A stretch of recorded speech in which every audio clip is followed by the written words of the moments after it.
हरे कृष्णा माता जी। हरे कृष्णा எல்லாருக்கும் நமஸ்காரம்.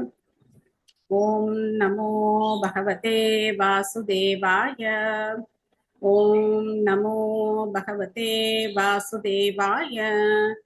ஓம் நமோ பகவதே வாசுதேவாய. நாராயணம் நமஸ்கிருத்ய நரம் சைவ நரோத்தமம் தேவீம் சரஸ்வதீம் व्यासं ततो जयमुदीरयेत् नष्टप्रायेषु भद्रेषु नित्यं बाहवदसेवया भगवती उत्तमश्लोके भक्तिर्भवती नैष्टुकी निगमकल्पतरोर्गलितं फलं सुखमुखातमृतद्रवसंयुतं पिबद बाहवतं रसमालयं मुहुरहो रसिका भुवि भावुकाः ओमज्ञानतिमिरान्धस्य ज्ञानाञ्जनशलाकया चक्षुरोन्मिलितं येन तस्मै श्रीगुरवे नमः। श्रीचैतन्यमनोभीष्टं स्थापितं येन भूतले स्वयं रूपकदा माह्यं ददाति स्वपदान्तिकम्। वन्देऽहं श्रीगुरो श्रीयुतपदकमलं श्रीगुरोन् वैष्णवांश्च श्रीरूपं साग्रजातं सहगण रघुनाथान्वितं तं सजीवम् साद्वैतं सावधूतं परिजनसहितं कृष्णचैतन्यदेवं श्रीराधा कृष्णपादान् सहगण ललिता श्रीविशाखान्वितांश्च। हे कृष्ण करुणा सिन्धो दीनबन्धो जगत्पते गोपेश गोपिका कान्त राधा कान्त नमोऽस्तुते। तप्तकाञ्चन गौराङ्गी राधे वृन्दावनेश्वरी वृषभानुसुते देवी प्रणमामि हरिप्रिये। वाञ्छाकल्पतरुभ्यश्च कृपा सिन्धुभ्यैव च पतितानां पावनेभ्यो वैष्णवेभ्यो नमो नमः। नमो विष्णुपादाय कृष्णप्रेष्ठाय भूतले श्रीमते भक्तिवेदान्त स्वामिन्निति नामिने। नमस्ते सारस्वते देवे गौरवाणी प्रचारिणे निर्विशेष शून्यवादी पाश्चात्य देशधारिणे। जय श्री कृष्ण चैतन्य प्रभु नित्यानंद श्री अद्वैत गदाधर श्रीवासादि गौर भक्त वृंद। हरे कृष्णा कृष्ण कृष्ण हरे हरे हरे राम राम राम हरे हरे। मुखं करोति वाचालं पंगुं लङ्घयते गिरिं यत्कृपातमहं वन्दे श्रीगुरुं दीनधारिणं परमानन्दं माधवं श्रीचैतन्यमीश्वरं।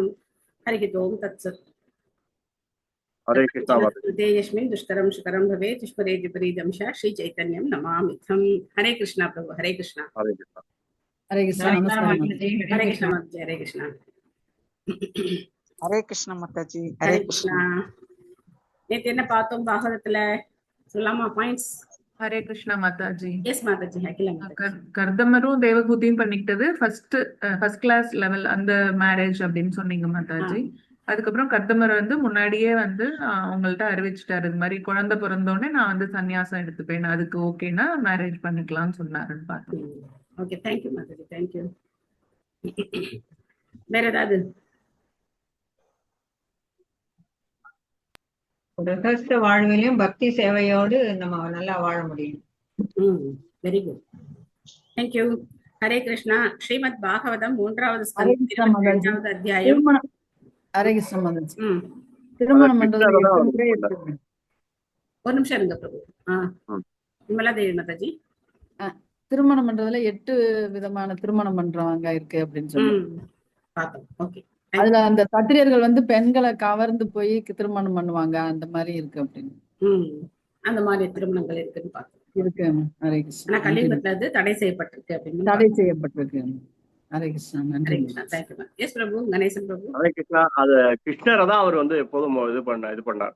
அவர் ஒரு இதுல சொல்லுவார், பகவானை தான் ஒரு சென்டென்ஸ் சொல்லுவீங்க, நம்ம அப்படி கிடையாது, அவர் ஒரு இதுக்கு வந்து கிருஷ்ணர் தான் சொன்னீங்களே, அது எனக்கு கரெக்டா சொல்ல தெரியல, ஒரு சென்டென்ஸ்.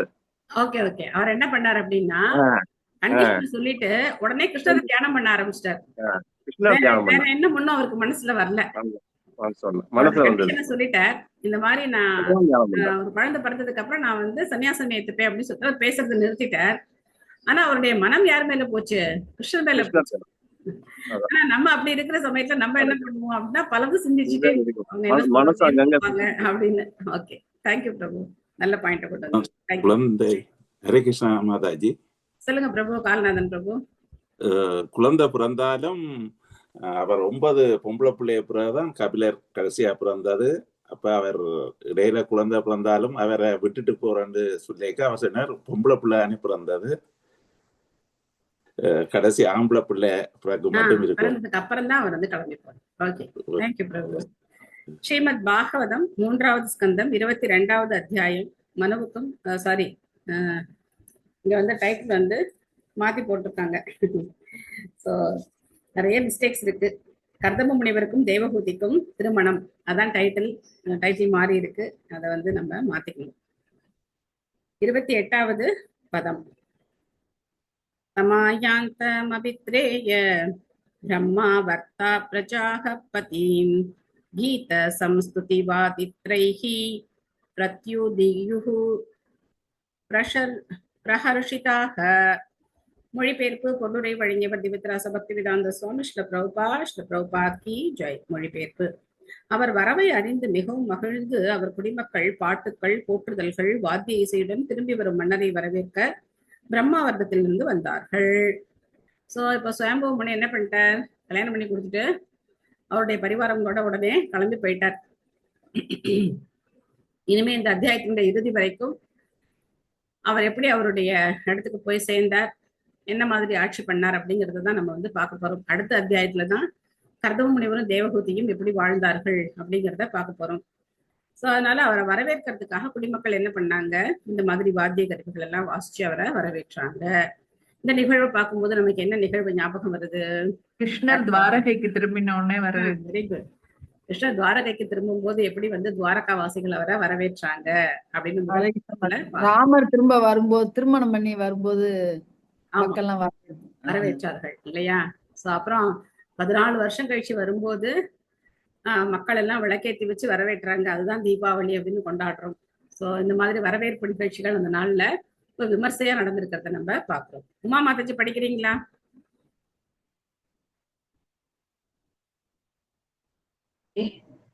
ஹரே கிருஷ்ணா மாதாஜி. ஹரே கிருஷ்ணா. ஸ்ரீல பிரபுபாதருக்கு ஜெய்.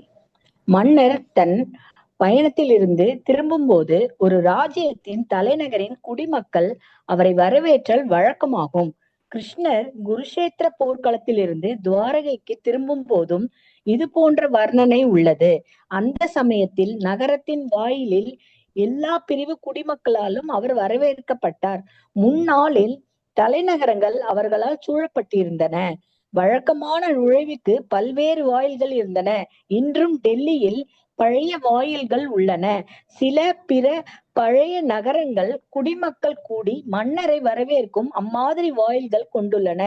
இங்கும் சுயம்பு மனுவின் ராஜ்யமான பிரம்மவர்த்தத்தின் தலைநகரான பர்கிஷ் மதியின் குடிமக்கள் மன்னரை வரவேற்க அலங்காரங்கள் இசைக்கருவிகளுடன் அழகாக உடையணிந்து வந்தனர்.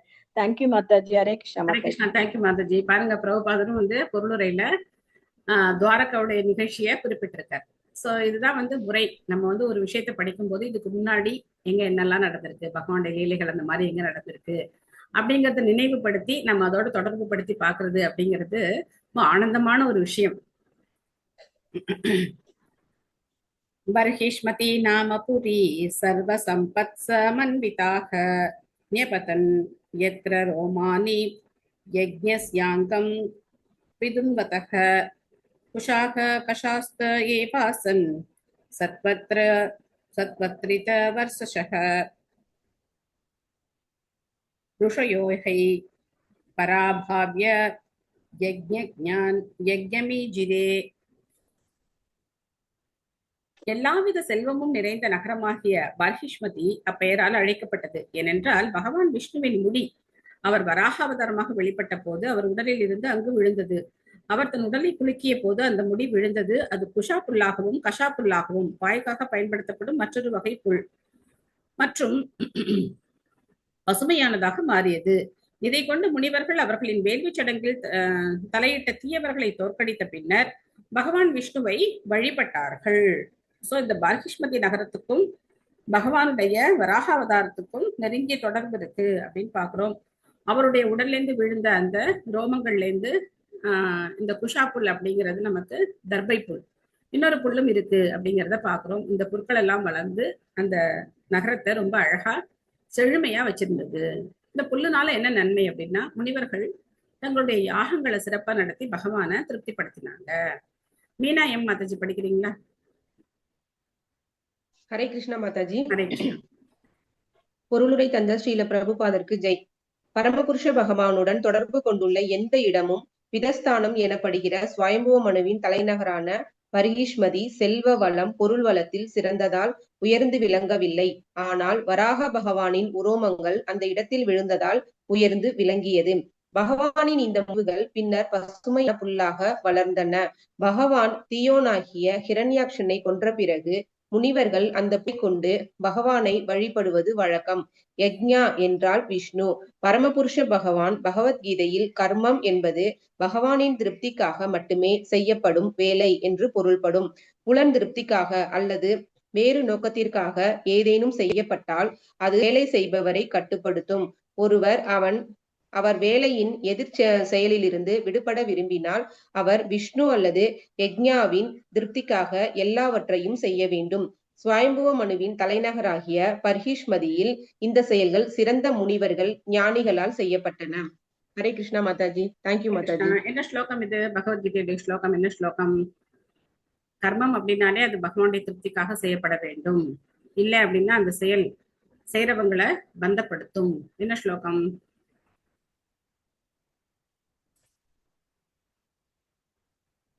என்னாச்சு? யாருமே சொல்ல இல்ல இல்ல. போக்தாரே யக்ஞ தபசம். நோ.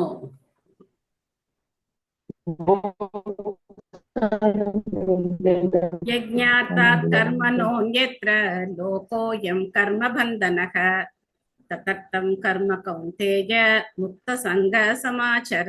எல்லா வார்த்தைகளும் இருக்கு பாருங்க. யஜ்ஞார்த்தாத் கர்மனோ அந்யத்ர, யாகத்திற்காக மட்டுமே செயல்கள் செய்யப்பட வேண்டும். அந்நியத்திர, வேறு செயல்கள் என்ன பண்ணும்? கர்ம பந்தனக, கர்ம பந்தனத்துல நம்மள மாட்டி விட்டுரும். அப்போ யாகத்திற்காக செயல்கள் செய்யப்படணும் அப்படின்னா நாம டெய்லி காலம்புற ஒன்றும் யாகம் எல்லாம் பண்றது இல்லையே. அது மட்டும் தான் நம்ம பண்றோமா? ஆபீஸ்க்கு போகணும், வேலை பார்க்கணும், பிசினஸ் பண்ணணும், குடும்பத்தை நிர்வகிக்கணும், சொந்தக்காரங்களை பார்க்கணும், எத்தனையோ கடமைகள் நமக்கு இருக்கே. அப்போ அதெல்லாம் எப்படி, இதெல்லாம் யாகமா எப்படி ஆகும் அப்படின்னா, பகவான மையமா வச்சு செய்யும் போது எல்லாமே யஜ்யம் ஆயிடுது.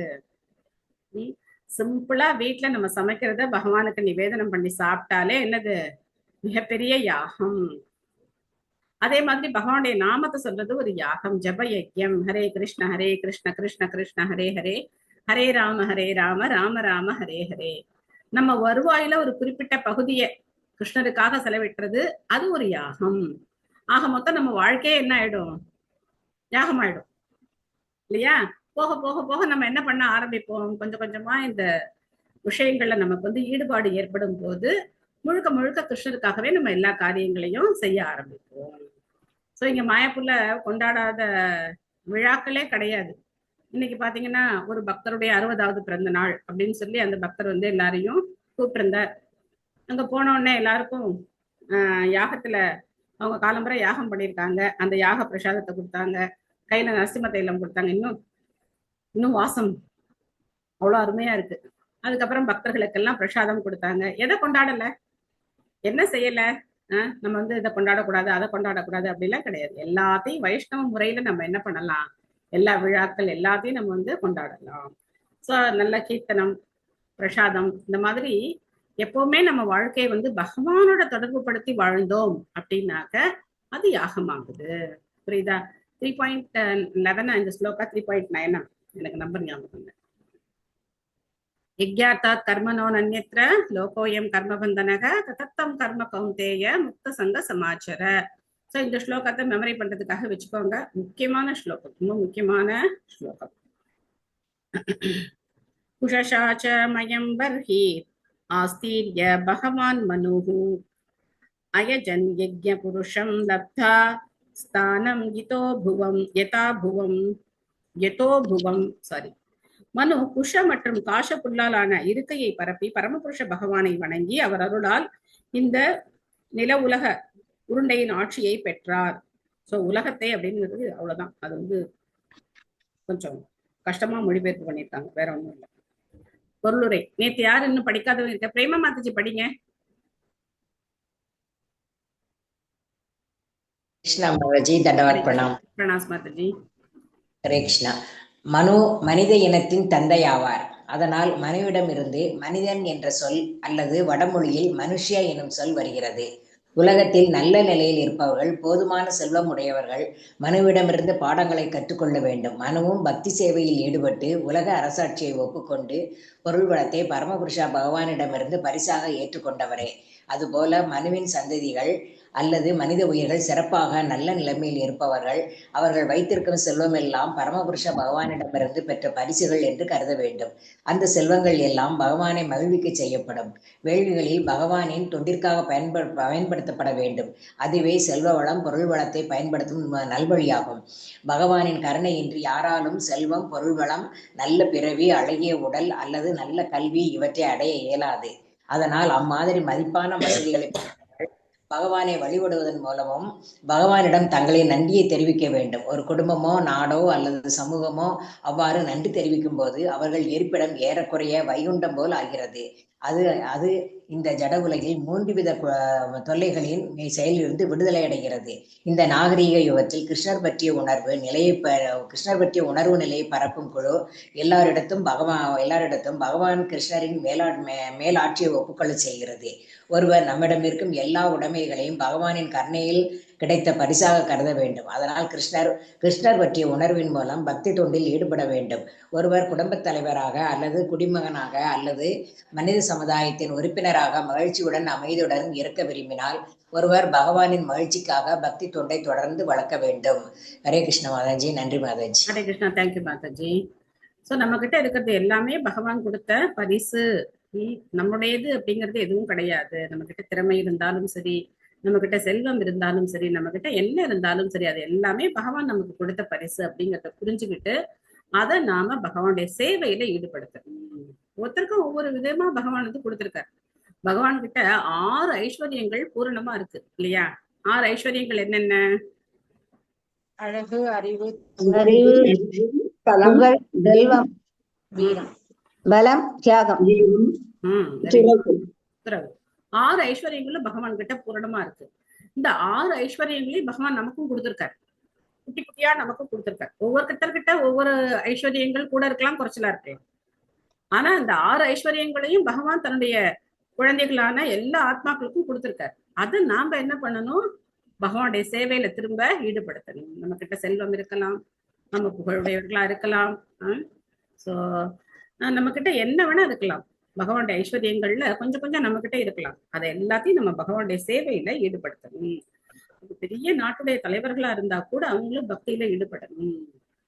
ஏன்னா சுயம்புவ மனுவே அந்த காரியத்தை பண்ணியிருக்காரு. அவர்கிட்ட இருந்தா மனிதர்கள், மனித குலம் அப்படிங்கிறது வந்திருக்கு. மனுஷ்ய அப்படிங்கிற வார்த்தையே மனு கிட்ட தான் வந்திருக்கு. அப்போ அவருடைய சந்ததிகளான நாம மனு எந்த வழிய பின்பற்றினாரோ அதே வழிய நாமளும் பின்பற்றி நடக்கணும். பர்ஹிஷ்மதீம் நாம விபுர்யாம் நிர்விஷ்ய சமாவசத் தஸ்யாம் பிரவிஷ்டோ பவனம் தாபத்ரய விநாசனம். மனு தாம் முன்னால் வாழ்ந்த நகரமாகிய பர்ஹிஷ்மதியில் நுழைந்ததும் ஜடவுலக இருப்பின் 3 தொல்லைகளை அழித்ததும் நல்ல சூழல் நிறைந்ததுமான தன் அரண்மனைக்குள் நுழைந்தார். தாபத்ரய விநாசனம். தாபத்ரயம் என்னென்ன? आध्यात्मिक क्लेश, आध्यात्मिक क्लेश, अधिभौतिक क्लेश, அதிதைவிக क्लेश. கிளேஷா சேர்க்கணும். அத்தியாத்மிக, அதிதைவிக, அதிபௌதிக அப்படின்னு சொன்னா தேவர்கள் இல்ல. அத்தியாத்மிக தேவர்கள் இருக்காங்க, அதிதைவிக தேவர்கள் இருக்காங்க, அதிபௌதிக இருக்காங்க. பட் அதோட கிளேஷ சேர்த்தாதான் துன்பமாகும். இல்லைன்னா அது வந்து சாதாரணமான விஷயம். அது வந்து நம்ம அதை வந்து பார்த்திருக்கோம் விஸ்வரூபத்துல. அதை பத்தி எல்லாம் பார்த்திருக்கோம்.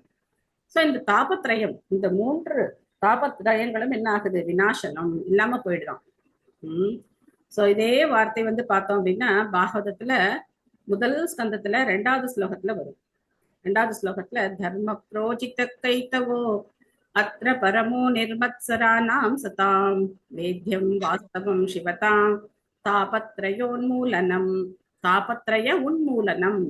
உன்மூலனம் அப்படின்னா வேரோடு எடுக்கப்படுகிறது. அந்த மூல வேரோடு இந்த 3 துன்பங்களும் வேரோடு களையப்படுகிறது. எப்போ? இந்த பாகவதத்தை படிக்கும்போது. இந்த பாகவத்தை படிச்சார் அப்படின்னா அவருடைய இந்த அத்தியாத்மிக, அதிதெய்வீக, அதிபௌதிக கிளேஷங்கள் இது எல்லாமே வேரோடு களையப்படுகிறது. விமலா தேவி மதிச்சு படிக்கிறீங்களா? 3.9 இந்த யஜ்ஞார்த்தாத் கர்மணோத்.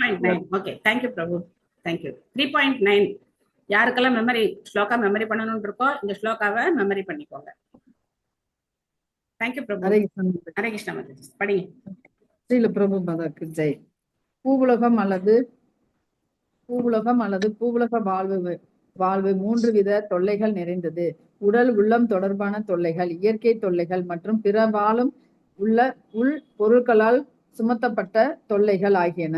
மனித சமுதாயம் கிருஷ்ணர் பற்றிய உணர்வை பரப்புவதன் மூலம் ஆன்மீக சூழலை உருவாக்கவே உள்ளது. லௌகீக வாழ்வின் தொல்லைகள் கிருஷ்ணரை பற்றிய உணர்வு நிலையை பாதிக்க இயலாது. கிருஷ்ணர் பற்றிய உணர்வை பெறும் பொழுது நிலவுலக தொல்லைகள் முழுவதுமாக மறையும் என்பதில்லை. ஆனால் கிருஷ்ணர் பற்றிய உணர்வில் இருக்கும் ஒவ்வொருவரும் நிலவுலக வாழ்வின் தொல்லைகளால் பாதிப்பு இருக்காது. ஜடவுலக சூழலில் தொல்லைகளை நம்மால் தடுக்க இயலாது. ஆனால் கிருஷ்ணர் பற்றிய உணர்வு நிலை நிலவுலக இருப்பின் தொல்லைகளால் ஏற்படும் பாதிப்பிலிருந்து நம்மை காக்கும் மாற்று வழியாகும். கிருஷ்ணர் பற்றிய உணர்வில் இருப்பவர்களுக்கு சொர்க்கத்தில் வாழ்வதும் நரகத்தில் வாழ்வதும் சமமாகும். ஜட உலக தொல்லைகளால் பாதிக்கப்படாத ஒரு சூழலை சுயம்பு மனு எவ்வாறு படைத்தார் என்பது பின்வரும் செயல்களால் விளக்கப்படுகிறது. ஹரே கிருஷ்ணா. நன்றி மாதாஜி. ஹரே கிருஷ்ணா. இந்த வார்த்தைகள்லாம் ரொம்ப முக்கியமானது. லௌகிக்க வாழ்வின் தொல்லைகள் கிருஷ்ணர் பற்றிய உணர்வு நிலையை பாதிக்க இயலாது. கிருஷ்ண உணர்வை நமக்கு வரக்கூடிய தொல்லைகள் பாதிக்காத மாதிரி நாம பார்த்துக்கணும். இது தூய பக்தர்களுக்கு. தூய பக்தர்களுக்கு பௌதிக உலகத்தினுடைய தொல்லைகளால கிருஷ்ண உணர்வுல பாதிப்பு ஏற்படாது. ஆனா நம்மள மாதிரி பயிற்சி பண்றவங்க என்ன பண்ணணும்? இந்த தொல்லைகள் நம்மளுடைய கிருஷ்ண உணர்வை பாதிக்காத மாதிரி நம்ம பார்த்துக்கணும். அப்பனா என்ன அர்த்தம்? கஷ்டம் வந்தாலும் ஹரே கிருஷ்ணா ஹரே கிருஷ்ணா கிருஷ்ண கிருஷ்ணா ஹரே ஹரே ஹரே ராம ராம ராம ஹரே ஹரே அப்படின்னு அழுதுகிட்டே ஜெபம் பண்ணிடணும். சந்தோஷமா இருந்தா சிரிச்சுக்கிட்டே ஹரே கிருஷ்ணா கிருஷ்ண கிருஷ்ணா ஹரே ஹரே ஹரே ராம ராம ஹரே ஹரே ஜெபம் பண்ணிடணும். எந்த நிலையில இருந்தாலும் ஜெபம் பண்ணிடணும். அது நம்மளை பாதிக்க நம்ம விடக்கூடாது. மனம்தான் என்ன பண்ணுது? எல்லாத்தையும் பெரிய பூத கண்ணாடி வச்சு பெருசா பண்ணி பாக்குது. பத்தியா இவ்வளவு பெரிய பிரச்சனை வந்துருச்சு, அவ்வளவு பெரிய பிரச்சனை வந்துருச்சு அப்படின்னு சொல்லி நம்மள பயமுறுத்தி காட்டுது. அப்போ இந்த பிரச்சனைகள் எல்லாம் நம்மளை பாதிக்கிறதுக்கு நம்ம விட்டோம் அப்படின்னாக்க கிருஷ்ணனை நினைக்கிறதுக்கு நமக்கு நேரமே இருக்காது. எதையே நினைச்சிட்டு இருப்போம், பிரச்சனையவே நினைச்சிட்டு இருப்போம். இந்த பிரச்சனைன்னு பிரச்சனையே நினைச்சிட்டு இருப்போம். கிருஷ்ணரை மறந்துடுவோம். சோ அதனால நாம இது தூய பக்தர்களுக்கு அந்த பாதிப்பு அப்படிங்கிறது பிரபுபா சொல்றார். பௌதிக உலகத்துல இந்த தொல்லைகளை நம்மளால நிறுத்த முடியாது அப்படின்னு சொல்றார். பௌதிக உலகின் துன்பங்களை நம்மளால என்ன பண்ண முடியாது, தடுக்க முடியாது. அது வந்துதான் தீரும். ஆனா அதுக்கு நாம பலியாக கூடாது. அது ரொம்ப முக்கியம். சபாரியக சப்ரஜக காமா துபுஜே நியாவிரோதக சங்கீயமான சத்கீர்த்திஹி சத்பிஹி சுரகாயைஹி பிரத்யூஷேஷ்வனுபத்தேன ஹ்ருதா ஷண்வன் ஹரே கதாக. மன்னர் சுயம்பு மனு மதத்தின் நடைமுறைக்கு எதிரானதும் வேண்டாததுமான கொள்கைகளால் தொல்லைக்கு ஆளாகாமல் தன் மனைவியுடனும் குடிமக்களுடனும் வாழ்வில் மகிழ்ச்சியுடன் இருந்தார். அவருடைய விருப்பங்களை நிறைவேற்றி கொண்டார். விண்ணுலக பாடகர்கள் தங்கள் மனைவிகளுடன் மன்னரின் தூய பெருமதிப்பை பற்றி விடியற்காலையில் கூட்டமாக பாடினர். அவர் அன்பான மனத்துடன் பரமபுருஷ பகவானின் திருவிளையாடல்களை பற்றி அன்றாடம் கேட்பது வழக்கம். எப்படி அவர் விடுபட்டாராம் 3 துன்பங்கள்ல இருந்து. பகவானை பத்தி கேட்டே அவர் இதுல இருந்து விடுபட்டார். கலாவதி மாதாஜி படிக்கிறீங்களா? படிக்கிறேங்க மாதாஜி. ஹரே கிருஷ்ணா. பொருளுரை வழங்கிய பிரபுபாதாக்கு ஜெய். மனித சமுதாயம் உண்மையில் கிருஷ்ணரை பற்றி முழுமையாக உணர்வதற்கே உள்ளது. மனைவியுடனும் குழந்தைகளுடனும் வாழ்வதற்கு எதிராக எந்த தடையும் இல்லை. ஆனால் வாழ்க்கை என்பது மதத்தின் கொள்கைகள், பொருளாதார வளர்ச்சி, முறையான புலன் நுகர்ச்சி மற்றும் இறுதியில் பரு உலகில் இருந்து விடுதலை ஆகியவற்றுக்கு விரோதமின்றி ஒவ்வொருவராலும் நடத்தப்பட வேண்டும். உலக வாழ்க்கைக்கு வந்துள்ள கட்டுப்படுத்தப்பட்ட ஆன்மாக்கள் தங்கள் விருப்பங்களை நிறைவேற்றுவதிலும் அதே சமயம் விடுவிக்கப்பட்டு மோட்ச உலகிற்கு மீண்டும் பகவானிடம் செல்ல வழிநடத்தும் விதத்தில் வேத தத்துவங்கள் அமைக்கப்பட்டுள்ளன. மன்னர் சுவாம்பி மனு, ஸ்வயம்புவ மனு இந்த கொள்கைகளை பின்பற்றுவதன் மூலம் தம் இல்லற வாழ்வை அனுபவித்தார் என்பது புரிந்து கொள்ளப்படுகிறது. விடியற்காலையில் பாடகர்கள் இசைக்கருவிகளுடன் பகவானின் புகழினை பாடுவது வழக்கம். மன்னர் தம் குடும்பத்துடன் தாமே பகவானின் லீலைகளை பற்றி கேட்பது வழக்கம் என்பது இங்கே குறிக்கப்பட்டுள்ளது. இந்தியாவில் இந்த மரபு சில அரச குடும்பங்களிலும் கோயில்களிலும் இன்னும் நிலவி வருகிறது. இசையை தொழிலாக உடையவர்கள் ஷனாய்களுடன் பாடுவர். வீட்டில் உறங்கும் அங்கத்தினர்கள் படிப்படியாக இன்பமான சூழலில் தங்கள் படுக்கையிலிருந்து எழுவார்கள். உறங்கப் போகும் நேரத்திலும் பாடகர்கள் ஷனாய் பக்கவாத்தியத்துடன் பகவானின் லீலைகள் சம்பந்தப்பட்ட பாடல்களை பாடுவர். குடும்பத்தினர்கள் படிப்படியாக பகவானின் புகழ்களை நினைத்து கொண்டே உறக்கம் கொள்வர். ஒவ்வொரு வீட்டிலும் பாட்டு நிகழ்ச்சியுடன் சேர்ந்து மாலையில் பகவத் சொற்பொழிவுக்கு ஏற்பாடு செய்யப்படும். குடும்பத்தினர் அமர்ந்து ஹரே கிருஷ்ணா கீர்த்தனையை பற்றி கொண்டு ஸ்ரீமத் பாகவதம், பகவத்கீதையிலிருந்து வர்ணனைகளை கேட்டு உறங்கச் செல்லும் முன் இசையை அனுபவிப்பார்கள். இந்த சங்கீர்த்தன அமைப்பால் ஏற்பட்ட நயமான சூழல் அவர்கள் மனங்களில் வாழ்கின்றது. உறங்கும் பொழுது அவர்களும் பகவானின் பெருமையையும் பாடுவதையும் பற்றி கனவு காண்பார்கள். அந்த வழியில் கிருஷ்ண உணர்வு நிலையின் முழுமையினை அடைய முடியும். ஸ்ரீமத் பாகவதத்தின் இந்த பதத்தில் இருந்து இந்த பயிற்சி மிகவும் பழமையானது என்று தெரிகிறது. லட்சக்கணக்கான ஆண்டுகளுக்கு முன் ஸ்வயம்புவ மனு கிருஷ்ண உணர்வு நிலையில் அமைதியான வளமான சூழலில் இல்லற வாழ்வு நடத்த இத்தகைய வாய்ப்பை ஏற்படுத்தி கொண்டிருந்தார். ஒவ்வொரு அரச குடும்பம் அல்லது பணக்காரரின் இல்லத்தில் ஒரு நல்ல கோவில் இருப்பது தவிர்க்க முடியாதது. குடும்பத்தின் அங்கத்தினர்கள் விடிய காலையில் எழுந்து மங்களாரத்தி சடங்கை காண கோவிலுக்கு செல்வர். இந்த மங்களாரத்தி சடங்கு காலையில் முதல் வழிபாடு. ஆராத்திய சடங்கில் தெய்வங்களுக்கு முன் சங்கு பூக்கள் வைத்து விசிறி போல ஒரு விலங்கு சுற்றி காட்டப்படும். பகவான் விடியற்காலையில் எழுந்து சிறிது சிற்றுண்டி அருந்தி பக்தர்களுக்கு தரிசனம் தருவதாக கருதப்படும். பக்தர்கள் பின்னர் வீட்டிற்கு திரும்புவர் அல்லது கோயிலில் பகவானின் புகழை பாடுவர். இந்த விடியற்காலை சடங்கு இந்திய கோவில்களிலும் அரண்மனைகளிலும் இன்னும் நடைபெறுகின்றது. கோயில்கள் பொதுமக்கள் கூடி வழிபடுவதற்காக உள்ளன. அரண்மனைகளில் உள்ள கோயில்கள் அரச குடும்பங்களுக்கு சிறப்பாக உள்ளவை. ஆயினும் அத்தகைய பல கோவில்களில் பொதுமக்களும் அனுமதிக்கப்படுகிறார்கள். ஜெய்ப்பூர் அரசரின் அரண்மனைக்குள் ஒரு கோயில் உள்ளது. அங்கு பொதுமக்களும் கூட அனுமதிக்கப்படுகிறார்கள். எப்பொழுதும் 5-6 பக்தர்களாவது அங்கு கூடியிருப்பதை காணலாம். கொஞ்சம் நிறுத்தி வார்த்தைகளை சரியா படிங்க. 2-3 இடத்துல நீங்க மாத்தி மாத்தி படிக்கிறீங்க. 500 பக்தர்களாவது, 5-6 கிடையாது, 500 பக்தர்களாவது. எப்போதும் 500 பக்தர்களாவது அங்கு கூடியிருப்பதை காணலாம். மங்களாரத்தி சடங்கிற்கு பிறகு அவர்கள் ஒன்றாக அமர்ந்து இசைக்கருவிகளுடன் பகவானின் புகழை பாடுவர். இவ்வாறு வாழ்வை அனுபவிக்கின்றனர். பகவத்கீதையில் அரச குடும்பத்தினரால் கோயில் வழிபாடு செய்யப்பட்டது என்பதும் குறிப்பிடப்பட்டுள்ளது. அதில் ஒரு வாழ்வின் பக்தி யோக தத்துவங்களில் வெற்றியடையாமல் தோல்வியடைந்தவர்கள் மறுபிறவியில் பணக்கார குடும்பத்திலோ அல்லது அரசு குடும்பத்திலோ அல்லது படித்த பிராமணர்களின் குடும்பத்திலோ அல்லது பக்தர்களாகவோ பிறக்கும் வாய்ப்பை பெற்றால் எந்த கஷ்டமும் இன்றி அவர் கிருஷ்ண உணர்வு சூழலில் வசதிகளை பெற முடியும். கிருஷ்ணர் பற்றிய சூழலில் பிறந்த குழந்தை கிருஷ்ண உணர்வு நிலையை உறுதியாக வளர்க்கும். அந்த குழந்தை சென்ற பிறவியில் அதற்கு தரப்படுகிறது. குறைவின்றி அம்மகவு தன்னை முழுமையாக்கி கொள்ள இயலும். தேங்க்யூ மாதாஜி. ஹரே கிருஷ்ணா. சோ லாஸ்ட்ல அந்த ஒரு வரி உங்களுக்கு விட்டு போயிருக்குன்னு நினைக்கிறேன். அந்த குழந்தை சென்ற பிறவியில் அடைய தவறிய முழுமை மீண்டும் இந்த பிறவியில் அதற்கு தரப்படுகிறது. அப்படி இருக்கணும். அந்த குழந்தை சென்ற பிறவியில் அடைய தவறிய முழுமை மீண்டும் இந்த பிறவியில் அதற்கு தரப்படுகிறது.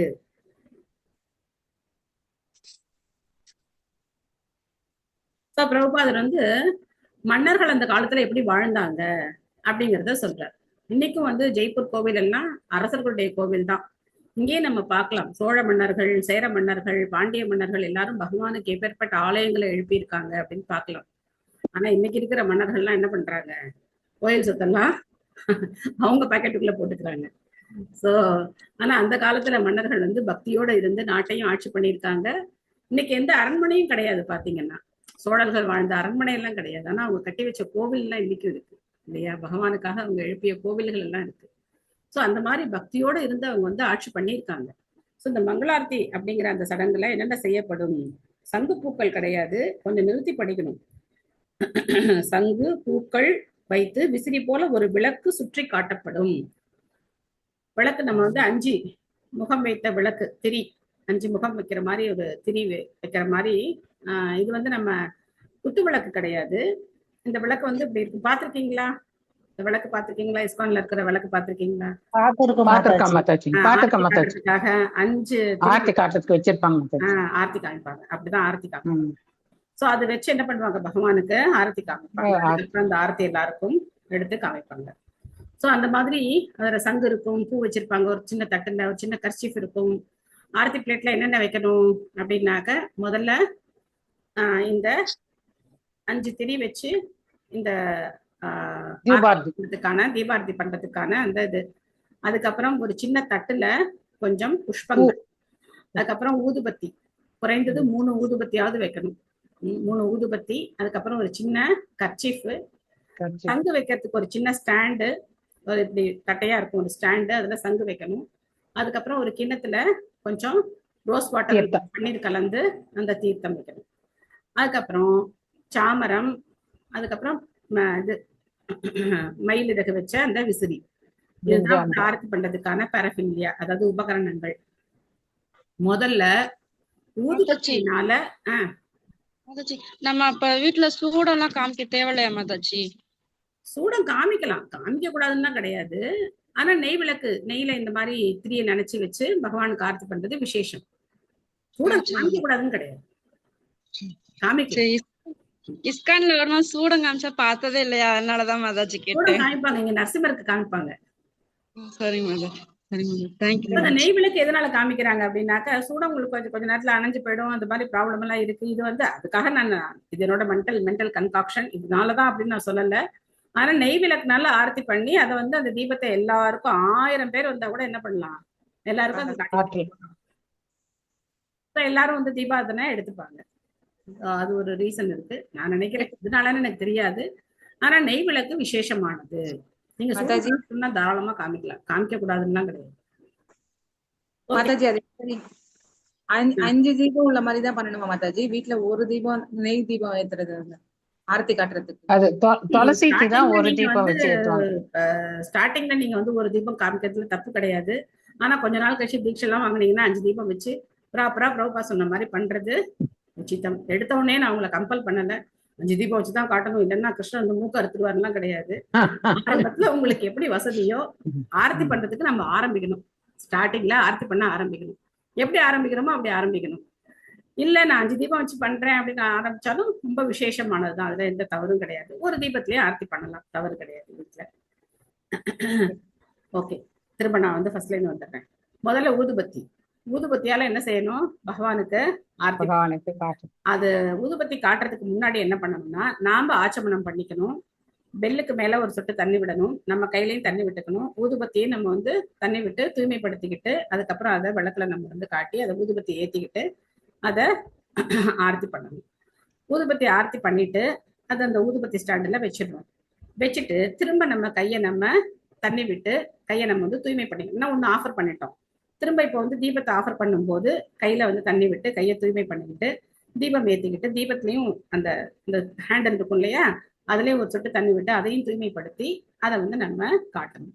அது எல்லாருக்கும் தெரியும், 4, 2, 3, 7 அந்த மாதிரி பகவானுக்கு ஆரத்தி பண்ணணும்.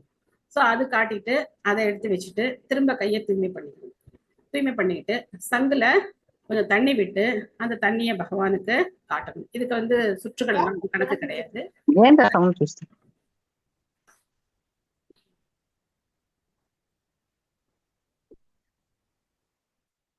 அந்த சுற்றுகள் அதுக்கு கணக்கு கிடையாது. நம்ம வந்து எத்தனை சுற்று வேணா காட்டலாம். அதுக்கப்புறம் அந்த கர்ச்சீஃப் அழகா ட்ரையாங்கிளா மடிச்சு வச்சுக்கிட்டு இந்த விரல்களுக்கு இடையில இப்படி வச்சுக்கிட்டு அந்த கர்ச்சீஃபை பகவானுக்கு இப்படி காட்டணும். 2 விரல்கள் இப்படி இருக்கணும், இந்த விரல் இப்படி இருக்கணும், இந்த நடுவில் கர்ச்சீஃப் வச்சுக்கிட்டு பகவானுக்கு அதை துடைக்கிற மாதிரி அவருக்கு வந்து அபிஷேகம் பண்ணிட்டு அதை துடைக்கிறது தான் வந்து அதனுடைய அர்த்தம். அதுக்கப்புறம் தட்டுல இருக்கிற ஒவ்வொரு தடையும் நம்ம கையை ஆச்சமனம் பண்ணிக்கணும். எந்த இதை நம்ம வந்து காட்ட போறோமோ அதையும் நம்ம வந்து ஆச்சமனம் பண்ணிக்கணும். அதுக்கப்புறம் தட்டுல பூ வச்சு அந்த பூவையும் பகவானுக்கு ஆர்த்தி பண்ணிட்டு அந்த பூக்களை பகவானுடைய பாதத்துல கொண்டு போய் சேர்க்கணும். சேர்த்துட்டு கொஞ்சம் பூவை தட்டுல மிச்சம் வச்சுக்கலாம், இல்ல பகவானுடைய பாதத்துல இருந்து எடுத்து தட்டுல வச்சுக்கலாம். வச்சுக்கிட்டு அதை கையில எடுத்துக்கிட்டு முகர்ந்து பார்க்கணும். தட்டோட முகர்ந்து பார்க்க கூடாது, இந்த தட்டு பகவானுடையது. ஆனா அந்த பூவை நம்ம கையில எடுத்து வச்சுக்கிட்டு முகர்ந்து பார்க்கலாம், எல்லாருக்கும் வந்து முகர கொடுக்கலாம். அதுக்கப்புறம் திரும்ப கையை ஆச்சமனம் பண்ணிக்கிட்டு சாமரம் வீசணும். அதுக்கப்புறம் சாமரத்தையும் ஆச்சமனம் பண்ணிக்கணும், கையையும் ஆச்சமனம் பண்ணிக்கணும். சாமரத்தை வச்சுட்டு திரும்ப ஆச்சமனம் பண்ணிக்கிட்டு திரும்ப மயிலிறகை எடுத்து ஆச்சமனம் பண்ணிக்கிட்டு நாம பகவானுக்கு சாமரம் வீசணும். இதுதான் வந்து பகவானுக்கு பண்ண வேண்டிய உபச்சாரங்கள். ஸோ இந்த முறையில ஆர்த்தி பண்றது விசேஷமானது. கோவில்ல பண்ற மாதிரியே வீட்லயும் நம்ம இதை பண்ணலாம். 5 மினிட்ஸ்ல கூட பண்ணிடலாம். கட கட கட கட கட கட கடனும் பண்ணலாம், பொறுமையாவும் பண்ணலாம்.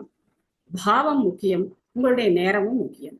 இல்ல எனக்கு டைம் இல்லை, எனக்கு வந்து அவ்வளோலாம் டீட்டெயிலெல்லாம் பண்ண முடியாது அப்படின்னு சொன்னாக்க குறைந்தது பகவானுக்கு ஊதுபத்தி, பூ, ஒரு சாமரமோ இல்ல மயிலிறகால ஒரு விசிறியோ நம்ம பண்றது உச்சிதமானது. நீங்க பகவானுக்கு வந்து விசிறி பாருங்க, எவ்வளவு ஆனந்தமா இருக்குன்னு பார்க்கலாம். மயிலிறகு வச்சு பகவானுக்கு விசிறி பாருங்க, சாமரம் போட்டு பாருங்க. ஒரு சேவையும் நம்ம செய்யும் போது பகவான் நமக்கு என்ன கொடுக்குறாரு? அளவில்லாத ஆனந்தத்தை கொடுக்குறாரு. ஸோ அவருக்கு அது எவ்வளவு பிரீத்தியா இருக்கோ என்னமோ எனக்கு தெரியாது. ஆனா நம்ம மனசு எப்படி இருக்கும்? ரொம்ப சந்தோஷமா இருக்கும். பகவானுக்கு இந்த உபச்சாரங்கள்லாம் பண்ணும்போது நமக்கு ரொம்ப சந்தோஷமா இருக்கும். விக்கிரகங்கள் வச்சு வழிபடுறவங்க கண்டிப்பா விக்கிரகங்களுக்கு ஆடைகளை மாற்றணும், அணிகலன்களை மாற்றணும். விசேஷ நாட்களுக்கு ஏற்ற மாதிரி அவங்களுக்கு ஆடை அணிகலன்கள் எல்லாம் அணிவிக்கணும். அதனால விக்கிரகங்களை வச்சுக்கிறது ஆரம்ப நிலையில அவ்வளவு ரெக்கமெண்ட் பண்ணப்படலை. விக்கிரக வழிபாடு அப்படிங்கிறது உயர்ந்த நிலையை சேர்ந்தது. அதுக்கும் படத்தை வச்சு வழிபடுறதுக்கும் எந்த வித்தியாசமும் கிடையாது. ஆனா படத்தை வச்சு வழிபடும் போது நமக்கு நிறைய ஃபார்மாலிட்டிஸ் கிடையாது. சிம்பிளா நம்ம வந்து ஒர்ஷிப் பண்ணலாம், ஈஸியா இருக்கும். நம்ம ரொம்ப அபராதமும் கிடையாது, அதுல நிறைய அபராதங்கள் வர்றதுக்கு வாய்ப்பும் கிடையாது. கண்டிப்பா புதிய பூக்களை பகவானுக்கு வச்சுட்டு ஆர்த்திகளை பண்ணணும். பூ இல்லாம பகவானுக்கு ஆர்த்தி பண்ண கூடாது. இதெல்லாம் பெரிய பிரச்சனை. இப்ப நீங்க பாம்பேல எல்லாம் பாத்தீங்கன்னா பூவே கிடைக்கிறது இல்லை. பூ வாங்குறது ரொம்ப கஷ்டம். பூ இல்லாம எப்படி ஆர்த்தி பண்றது இல்லையா? பூ இல்லாம ஆர்த்தி பண்ணக்கூடாது. ஆனா வீட்டுல நம்ம துளசி மகாராணி வச்சு வளர்த்தோம் அப்படின்னா துளசி மஞ்சரிகளை பகவானுக்கு நிவேதனம் பண்ணிட்டாலே போதுமானது. நம்ம வந்து ஏற்கனவே வைகுண்டத்தினுடைய இந்த வர்ணனைகள்ல பார்த்தோம். துளசி மகாராணி இருந்தா போதும் அப்படின்னு பார்த்தோம். மற்ற புஷ்பங்கள் எல்லாருமே விலகி வழிவிட்டு துளசிக்கு வழிவிட்டாங்கன்னு பார்த்தோம். அதனால துளசி பத்திரமோ துளசி அந்த மஞ்சரியோ இருந்தாலும் போதுமானது. ஆனா எந்த பூவும் இல்லாம பகவானுக்கு வெறுமை என்ன பண்ணக்கூடாது? ஆரத்தி எல்லாம் பண்ணக்கூடாது.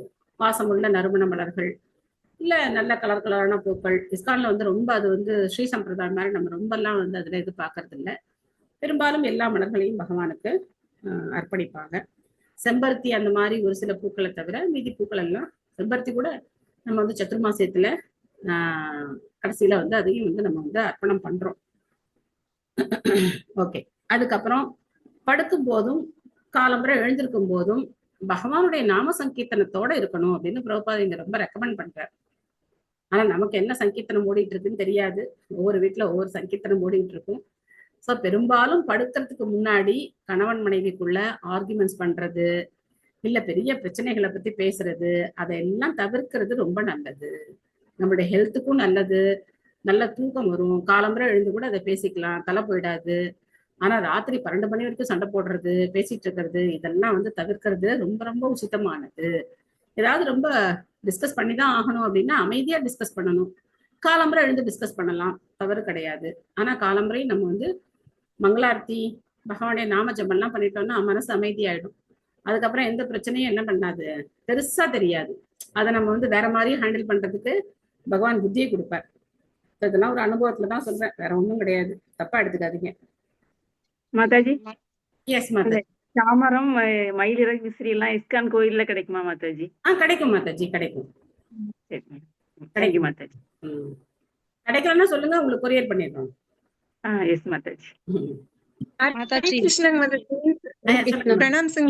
மீஷோல கூட கிடைக்கும் மதாஜி. அவங்க சாமரம் கேக்குறாங்களா மதாஜி? மீஷோல கிடைக்கும் மதாஜி, ஆன்லைன்ல.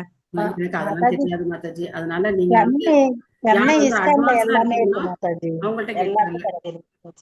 சென்னை இஸ்கான் எல்லா இஸ்கான் பெரும்பாலும் பஞ்சு திரி எல்லாமே கிடைக்கும். ஊதுபத்தி எல்லாமே துளசி மாதாக்கு ட்ரெஸ் எல்லாமே கிடைக்குது மாதாஜி. பெங்களூர்ல இருக்க இஸ்கான்ல கூட நிறைய இருக்குங்க. ஓகே, இஸ்கான்ல கிடைக்கும். ஆனா நீங்க இருக்கிறது எந்த ஊருன்னு தெரியல எனக்கு.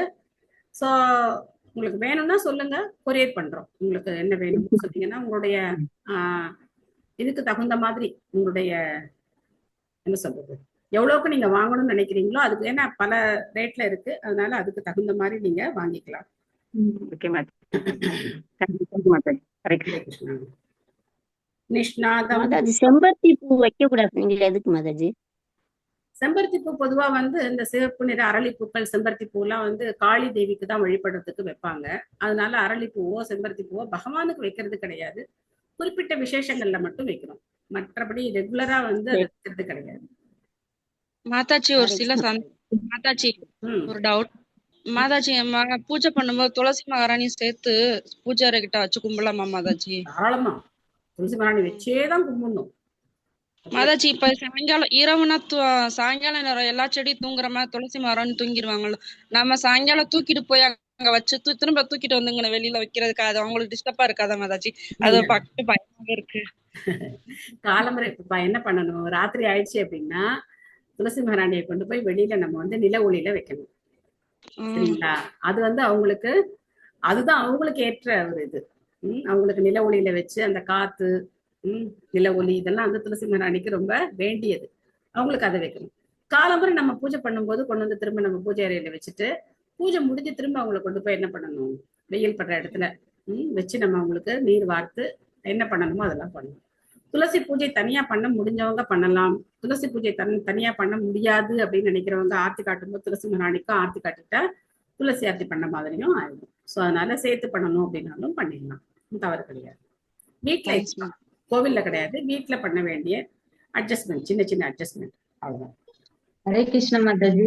ஹரே கிருஷ்ணா மாதாஜி. என்னோட எங்க பிரபு வந்து டெய்லி வந்து அந்த கலர் கலரா இருக்கும்ல மாதாஜி, அடுக்கு செம்பருத்தி, அது வந்து பகவானுக்கு டெய்லி வச்சிருவாங்க. எந்திரிச்சு குளிச்சுட்டு வந்தோடனே. இப்போ நம்ம கிளாஸ்ல அட்டென்ட் பண்ணதுக்கு அப்புறம் தான் இப்போ ஏகாதசில சாண்டிங் எல்லாம் பண்றாங்க மாதாஜி. நாங்க ரொம்ப உங்களோட பிளஸிங், எல்லாரோட பிளஸிங் மாதாஜி. அதனால அவங்க அந்த அடுக்கு செம்பருத்தி வைப்பாங்க, அதை டெய்லி வச்சிருவாங்க எடுத்து. அது வைக்கலாமாங்க மாதாஜி? இப்ப அவர்கிட்ட ஒண்ணும் சொல்லாதீங்க, அது வைக்கிறாருல வைக்கட்டும். இப்பதான் ஆரம்பிச்சிருக்காரு. அவர்கிட்ட போய் நீங்க இந்த பூ வைக்காதீங்க அந்த பூ வைக்காதீங்கன்னா அவர் வந்து டென்ஷன் ஆயிட போறாரு. அதனால அவர் பண்றதை பண்ணட்டும். படிப்படியா நீங்க வேற பூ உங்க தோட்டத்துல வச்சு மல்லிகை பூவோ அது ஏதோ ஒரு நல்ல ரோஜா பூவோ வச்சீங்கன்னா, எங்க ரோஸ் வச்சா இதை விட அழகா இருக்கும் போல இருக்கே அப்படின்னு நம்ம ஏதாவது அந்த மாதிரி சொல்லி அவங்கள வந்து வைக்க சொல்லணும். சரிங்களா? அவங்களை போய் வந்து இது பண்ணாதீங்க அது பண்ணாதீங்கன்னா சொல்லாதீங்க. சின்ன குழந்தைங்க மாதிரி ஆரம்பத்துல வர்றவங்க நம்ம எல்லாம் எப்படி மாதிரி சின்ன குழந்தை மாதிரி, சின்ன குழந்தை தத்து பித்துன்னு பேசினாலும் சரி, சின்ன குழந்தை விழுந்து விழுந்து எழுந்து நடந்தாலும் சரி, பெத்தவங்க என்ன பண்ண மாட்டாங்க, அது பெருசா தப்பா எடுத்துக்க மாட்டாங்க. அந்த மாதிரி பகவான் வந்து புரிஞ்சுப்பாரு. இப்பதான் இவர் வந்து வராரு, சரி வரட்டும் அப்படின்னு நினைச்சுப்பாரு பகவான். போக போக சொன்னீங்கன்னா அதுக்கப்புறம் மாத்திக்கிறதுக்கு அவருக்கு வாய்ப்பு இருக்கு. அதுக்கு நீங்க ஒரு சந்தர்ப்பம் ஏற்படுத்தி கொடுக்கணும். ரோஸ் கொண்டு வந்து வீட்டுல நீங்க ரோஸ் செடி வைங்க, அதுல பூ பூக்குமா, ரோஜா பூ பூக்குமா, அப்ப என்ன பண்ணுங்க, ஏங்க இதை விட இதை வச்சா இன்னும் அழகா இருக்கும் போல இருக்கே அப்படின்னு சொல்லி அவரை வந்து ரோஜா பூக்கு மாத்தி விட்டுருங்க. சரிங்க. அது டெய்லி பகவத்கீதை புக்ல வச்சுட்டு அங்க பகவானுக்கு ஒரு புக்ல ஒரு பூ, அப்புறம் பகவானுக்கு ஒரு பூ வைப்பாங்க மாதாஜி. ரொம்ப சந்தோஷம். ஜெய் ஜெய் ஜெய். கண்டிப்பா. Hare Krishna. Thank you Mataji. Hare Krishna. Okay, next போலாமா? கிருஷ்ணாதம் யோகமாயாக முனிம் சுயாம்புவம் மனும் யதா பிரசம்சயிதும் போஹா ந சேகுர் பகவத் பரம். சுயம்பு மனு ஒரு ராஜரிஷி. மண்ணுலக இன்பத்தில் ஆழ்ந்திருந்தாலும் அவர் வாழ்வின் கடைநிலைக்கு இழுத்துச் செல்லப்படவில்லை. ஏனெனில் அவர் உலக இன்பத்தை கிருஷ்ண உணர்வு சூழலில் எப்பொழுதும் அனுபவித்தார். அவரும் இன்பம் அனுபவித்தார். ஆனா எப்படி அனுபவித்தார்? கிருஷ்ண உணர்வுல அவர் வந்து சந்தோஷத்தை அனுபவித்தார். கணிகா மாதாஜி படிக்கிறீங்களா? ஹரே கிருஷ்ணா மாதாஜி. ஹரே கிருஷ்ணா. ஸ்ரீல பிரபுபாதாவுக்கு ஜெய். பொருளுரை. உலக இன்பத்தின் அரச போகம் தடையில்லாத புலன் நுகர்ச்சியின் காரணமாக விலங்கு வாழ்வுக்கு இறங்குதல் என்னும் வாழ்வின் கடைநிலைக்கு பொதுவாக ஒருவரை இழுக்கிறது. ஆனால் ஸ்வயம்புவ மனு ஒரு புனித முனிவருக்கு சமமான நல்லவராக கருதப்படுகிறார். ஏனென்றால் அவருடைய நாட்டிலும் வீட்டிலும் உருவான சூழ்நிலை முழுவதுமாக கிருஷ்ண உணர்வினை கொண்டது. பொதுவாக இந்த நிலையை கட்டுப்படுத்தப்பட்ட ஆன்மாக்களுக்கும் உரியதாகும். அவர்கள் புலனுணர்ச்சிக்காக இந்த உலக வாழ்க்கை வந்திருக்கிறார்கள். ஆனால் இங்கு விவரிக்கப்பட்டது போல அல்லது புனித நூல்களில் உரைக்கப்பட்டது போல அவர்களால் கிருஷ்ண உணர்வு சூழலை படைக்க முடியும் என்றால் கோவில் வழிபாடு மற்றும் வீட்டு தெய்வ வழிபாட்டின் மூலம் படைக்க முடியும் என்றால் பின்னர் ஜட உலக இன்பத்தில் அவர்கள் இருந்த போதிலும் சந்தேகமின்றி அவர்கள் கிருஷ்ணர் பற்றிய தூய உணர்வில் முன்னேற்றம் ஏற்படுத்த முடியும். தற்கால நாகரிகம் உலகியல் வாழ்விலோ அல்லது புலன் நிகழ்ச்சியிலோ மிகவும் அதிகமாக பற்று கொண்டு உள்ளது. அதனால் கிருஷ்ண உணர்வு நிலை உலகியல் இன்பத்திற்கு நடுவிலும் மக்களுக்கு தங்கள் வாழ்வை பயன்படுத்த ஒரு நல் வாய்ப்பை அளிக்க முடியும். கிருஷ்ண உணர்வு நிலை இவ்வுலக இன்பத்திற்காக அவர்கள் மனப்பாங்கை தடுப்பதில்லை. ஆனால் வாழ்வில் புலனுகர்ச்சியில் அவர்கள் பழக்கங்களை எளிமையாக முறைப்படுத்துகிறது. மண்ணுலக இன்பத்தை அவர்கள் அனுபவித்தாலும் கிருஷ்ண உணர்வு நிலையை பயிற்சி செய்வதன் மூலம் பகவானின் புனித நாமங்களான ஹரே கிருஷ்ணா கிருஷ்ண கிருஷ்ண ஹரஹரே, ஹரே ராம ராம ராம ஹரஹரே என்பதை உச்சரிப்பதன் மூலம் இந்த வாழ்விலேயே அவர்கள் வீடு பேறு பெற முடியும். ஹரே கிருஷ்ணா மாதாஜி. தேங்க்யூ மாதாஜி. கிருஷ்ண உணர்வு அப்படிங்கிறது ரொம்ப சந்தோஷமா செயல்படுத்தப்படக்கூடியது. ரொம்ப வருத்தமாவோ சோகமாவோ இல்லைன்னா ஒரே உருன்னு மூஞ்சி வச்சுட்டு இருக்கணும்னா அப்படிலாம் ஒன்றும் கிடையாது. எங்க சொல்றாரு இது பகவத்கீதையில பகவான்? இது ரொம்ப சந்தோஷமா செயல்படுத்தக்கூடியது அப்படின்னு பகவத்கீதையில சொல்றார். எங்க சொல்றார்?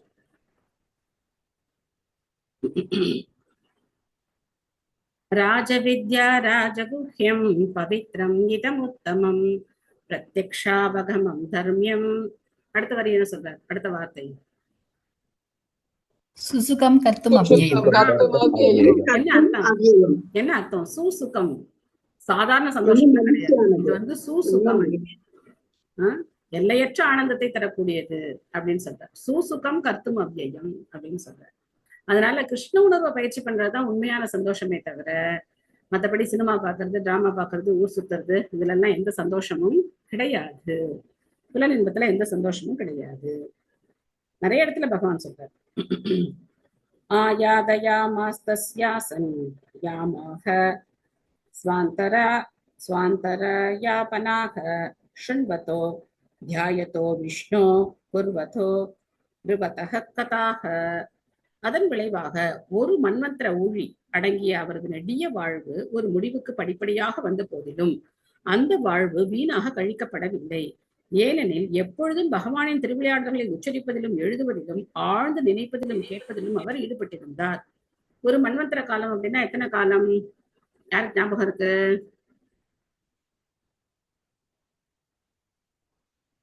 ஓகே, திரும்ப ஒரு கேள்வி கேட்கலாம்.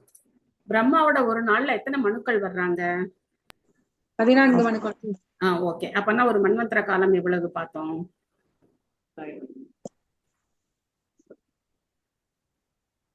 72.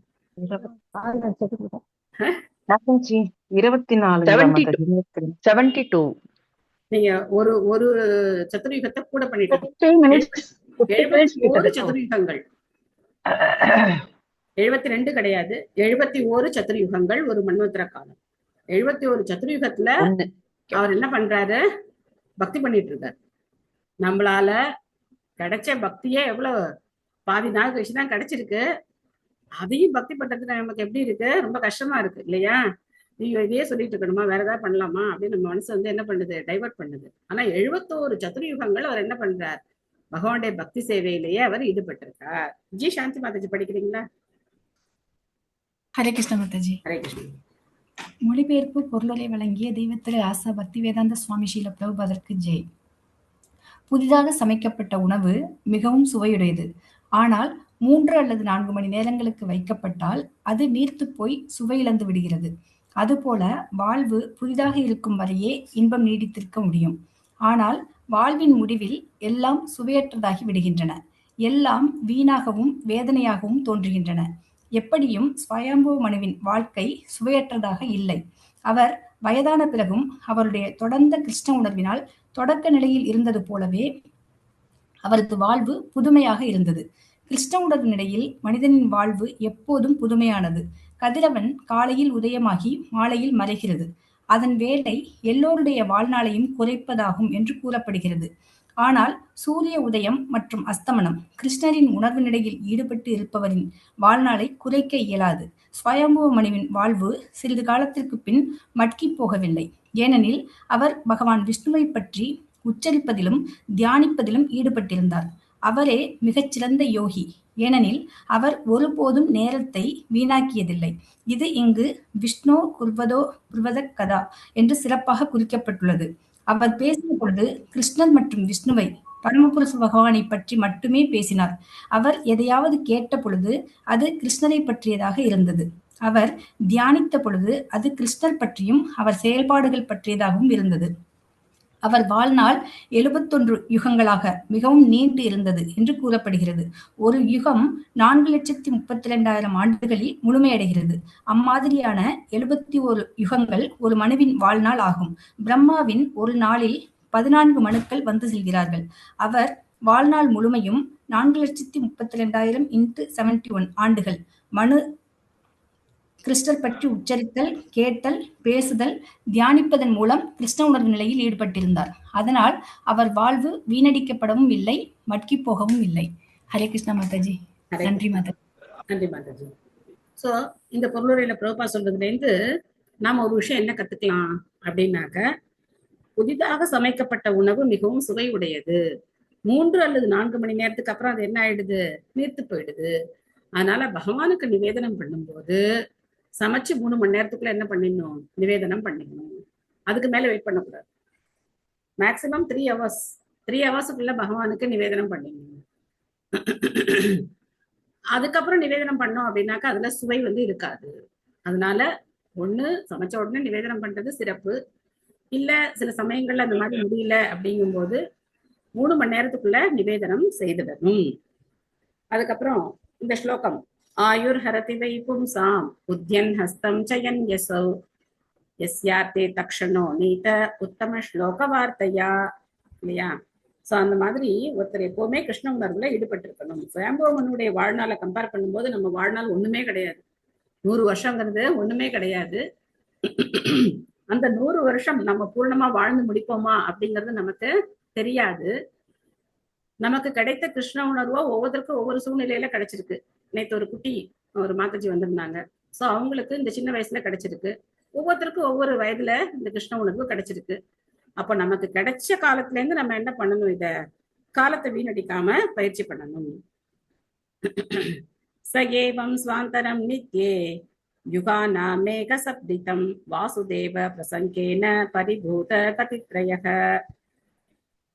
அவர் 4 யுகங்களில் 71 சுழற்சிகளாக இருந்த அவர் காலத்தை எப்பொழுதும் வாசுதேவனை நினைப்பதிலும் வாசுதேவர் தொடர்பான நிகழ்ச்சிகளில் ஈடுபட்டு இருப்பதிலும் கழித்தார். இவ்வாறு அவர் 3 பயண இலக்குகளின் எல்லையை கடந்தார். பொருளுரை கார்த்திகா மாதாஜி படிக்கிறீங்களா? எஸ் மாதாஜி. ஹரே கிருஷ்ண மாதாஜி.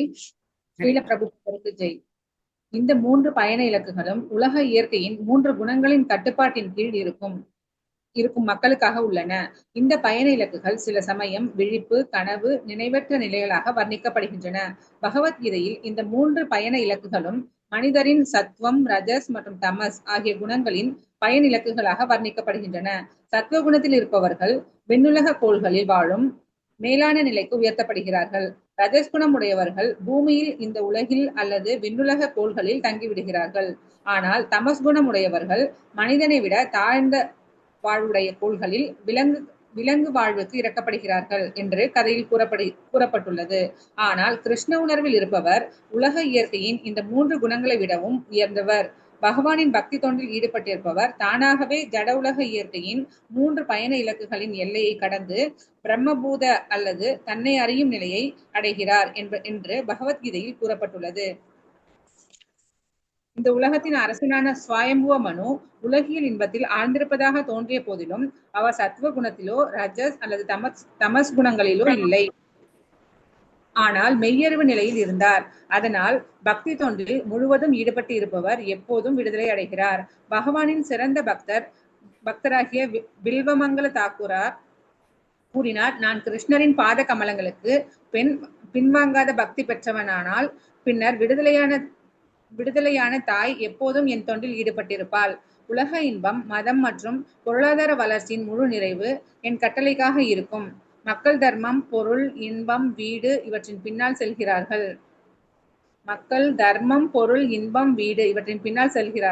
பொதுவாக அவர்கள் சில ஜட உலக பயன்களை அடைய மத சடங்குகளை நிகழ்த்துகிறார்கள். அவர்கள் புலநுகர்ச்சிக்காக ஜட உலக செயல்களில் ஈடுபடுகிறார்கள். ஜட உலக புலநுகர்ச்சியில் செயல் குலைந்த பிறகு ஒருவர் விடுதலை அடைந்து பரமனுடன் ஒன்றாக விரும்புகிறார். இந்த 4 கொள்கைகளும் குறைந்த புத்தி உடையவரை அழைத்து செல்லும் உன்னத வழியை உருவாக்குகின்றன.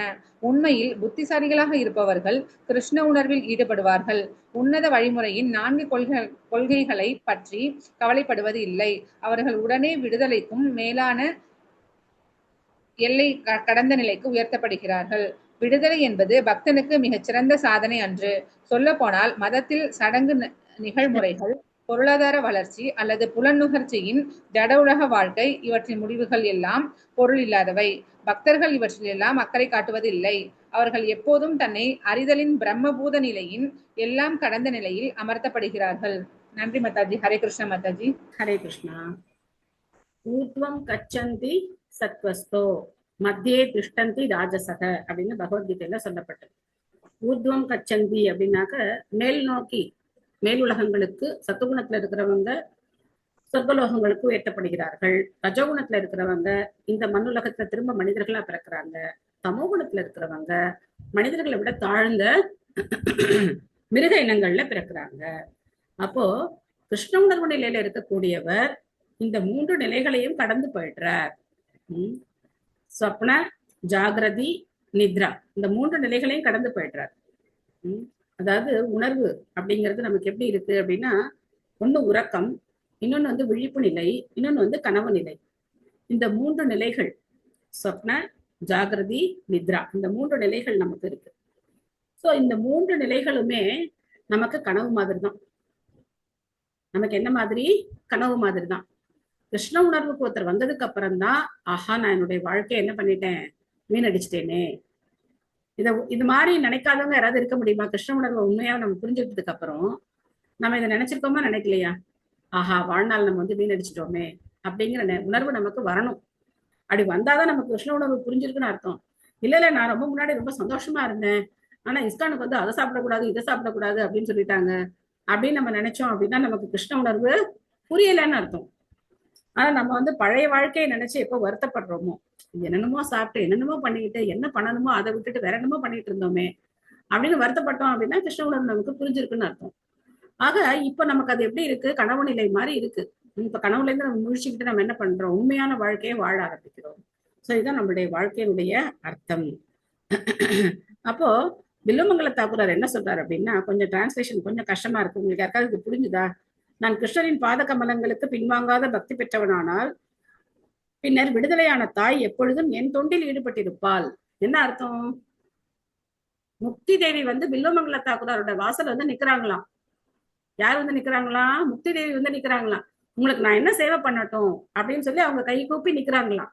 இவர் எனக்கு ஒண்ணு உன்னுடைய சேவை தேவையில்லை அப்படின்னு சொல்லிட்டார். எனக்கு இந்த முக்தி எல்லாம் ஒண்ணும் வேண்டாம், நான் பகவானுடைய சேவையில ஈடுபட்டிருக்கேன் அப்படின்னு சொல்றேன். யார் அது? வில்லுமங்கல தாக்கூரார். சோ முக்தி அப்படிங்கிறது பகவத் பக்தர்களுக்கு ஒரு விஷயமே கிடையாது. அதுக்கப்புறம் உலக இன்பம், மதம், பொருளாதார வளர்ச்சி இதெல்லாம் என்னது? தர்ம, அர்த்த, காம, மோக்ஷ. இது புருஷார்த்தம் அப்படின்னு சொல்லப்படுது. புருஷார்த்தம்னா தர்ம, அர்த்த, காம, மோக்ஷ. ஆனா பக்தி அப்படிங்கிறது பஞ்சம புருஷார்த்தம். பக்திங்கிறது என்ன? பஞ்சம புருஷார்த்தம். இந்த நிலைகளை எல்லாம் கடந்தது பக்தி. பக்தனுக்கு முக்தி கூட தேவையில்லை.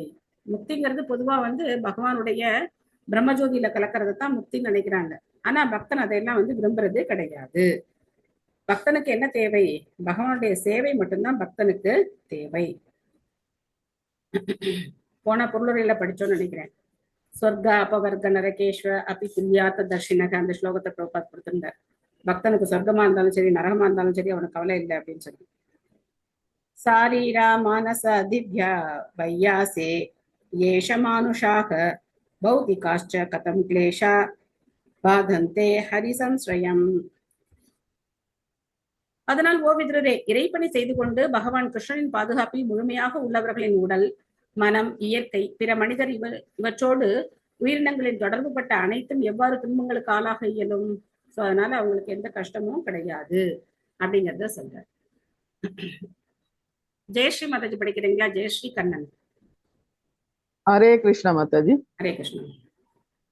மொழிபெயர்ப்பு பொருளுரை வழங்கியவர் ஸ்ரீல பிரபுபாத கி ஜெய். இந்த பருவுலகில் வாழும் எல்லா உட்பொருளும் எப்பொழுதும் ஏதாவது ஒரு வகையில் உடல், மனம் அல்லது இயற்கை தடைகளுக்கு உட்பட்டு துன்புறுகின்றன.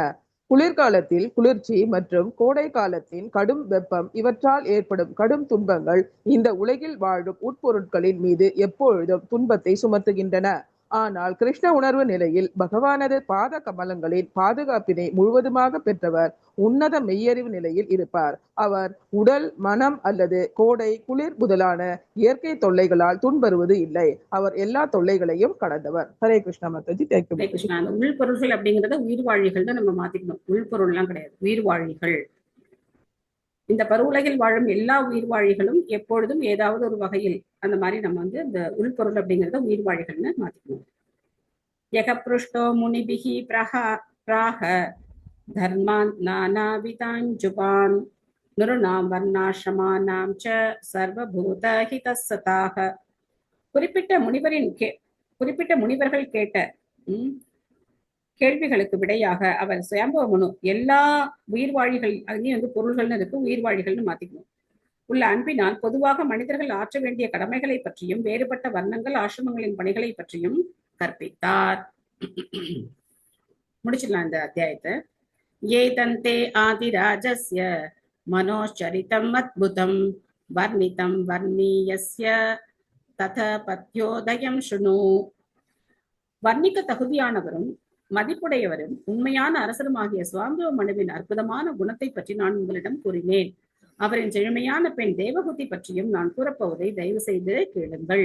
இவ்வாறு கர்தம முனிவர் தேவகூதியின் திருமணம் என்னும் தலைப்பிடப்பட்டுள்ள ஸ்ரீமத் பாகவதத்தின் 3வது காண்டம் 22வது அத்தியாயத்தின் பக்தி வேதாந்த பொருளுரைகள் இவ்வாறு நிறைவு பெறுகிறது. ஹரி ஓம் தத்சத். சோ பகவான் அவருடைய பல்வேறு விதமான லீலைகள், சுயம்பவ மனுவுக்கு அவர் கொடுத்த இந்த வரம் எல்லாத்தையும் நம்ம வந்து இந்த அத்தியாயத்துல பார்த்தோம். தேவகூதிக்கும் கர்தமருக்கும் இடையில நடந்த இந்த திருமணம் எப்படி நிகழ்ந்தது, ஒரு திருமணத்தினுடைய போக்கு எப்படி இருக்கணும், திருமணம் அப்படிங்கிறது ஒரு பெண்ணுக்கு எவ்வளவு முக்கியமானது, பெண் எப்பவுமே பாதுகாப்புல தான் இருக்கணும், பெண் தனித்து இருக்கக்கூடாது, நிறைய விஷயங்களை நம்ம வந்து இந்த அத்தியாயத்துல கத்துக்கிட்டோம். அதுக்கப்புறம் கர்தம முனிவருக்கும் சுயம்பவ மனுவுக்கும் இடையில நடந்த உரையாடலை பத்தியும் நம்ம பார்த்தோம். அற்புதமான படிப்பினைகளை நமக்கு கொடுக்கக்கூடிய ஸ்ரீமத் பாகவதம். நாம 22 அத்தியாயங்கள் நிறைவு செய்திருப்போம். பகவானுடைய கருணையினால நாளைக்கு நம்ம 23வது அத்தியாயத்தை ஆரம்பிக்கலாம். 23வது அத்தியாயம் வந்து வினோதமான ஒரு அத்தியாயம், வித்தியாசமான ஒரு அத்தியாயம். அத்தியாயத்துடைய தலைப்பு என்னமோ தேவகூதியின் புலம்பல், ஆனா அத்தியாயத்துக்குள்ள இருக்க போற விஷயங்கள் என்னமோ அவங்க வாழ்க்கை எப்படி வாழ்ந்தாங்க அப்படிங்கிறது. அதுக்கப்புறம் கடைசியில தெரியும் அத்தியாயத்தின் தலைப்புக்கும் தேவகூதிக்கும் என்ன எதனால அவங்க புலம்பினாங்க அப்படிங்கறத நம்ம வந்து பார்க்கலாம். ரொம்ப அற்புதமான அத்தியாயம். இந்த அத்தியாயத்துல உங்களுக்கு ஏதாவது சந்தேகங்கள், கருத்துக்கள், கேள்விகள் ஏதாவது இருக்கா? இப்ப நம்ம நிறைவு செய்த அத்தியாயத்துல இன்னைக்கு ஹரே கிருஷ்ணா மாதாஜி. எஸ் மாதாஜி. இப்ப வந்து மார்க்கண்டேயர் வந்து விதுரருக்கு சொல்லின்னு வர்றாரு இல்லையா? மார்க்கண்டேயர் எங்க இருந்தா இருக்கு? மார்க்கண்டேயர்